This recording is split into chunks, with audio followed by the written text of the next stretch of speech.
Air vent covers are ugly. You know the ones I'm talking about, those white metal ones that you see in any new build home anywhere in America.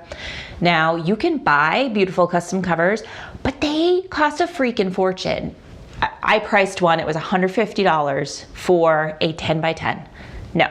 So, in this video, I'm gonna show you how to DIY your own for a fraction of the cost. First, measure your air vent opening.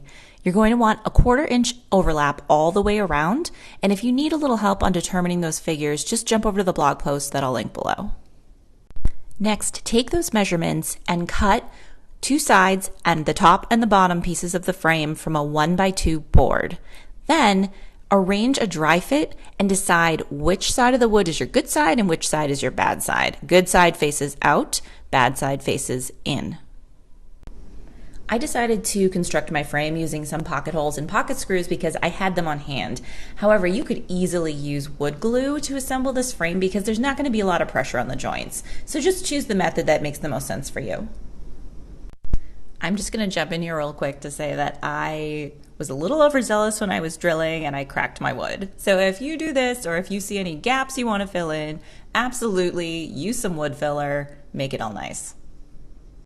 Once your wood filler's dry, or if you're a better driller than me, you can jump in and sand your face frame. Just make it smooth enough to make a nice finish for your paint, or if you're staining, you might want to go through an 80, 120, and 180 grit just so that you don't pick up any of those scratch marks in the stain.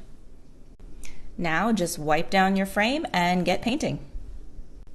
Grab a decorative metal screen, or if you're making a lot and you want to save some money, you could use window screening for this, and cut it down to the size of your frame. Try to end the screen maybe a 1/4 inch from the edge of the frame just for the cleanest look. All right, I know some of you are going to give me the side eye for this, but I used hot glue to attach the screen to the back of my face frame. If you like using your glue gun to attach pretty much anything that you DIY, why don't you give this video a like? So when you do this, add a blob of glue, press the screen in, and then, being careful because this is hot glue, sort of smooth it onto the back of the screen. I like this because it sort of grabs the frame from the front and the back, so you're going to get a much tighter fit than if you maybe used a liquid nail. This step is a little unconventional as well.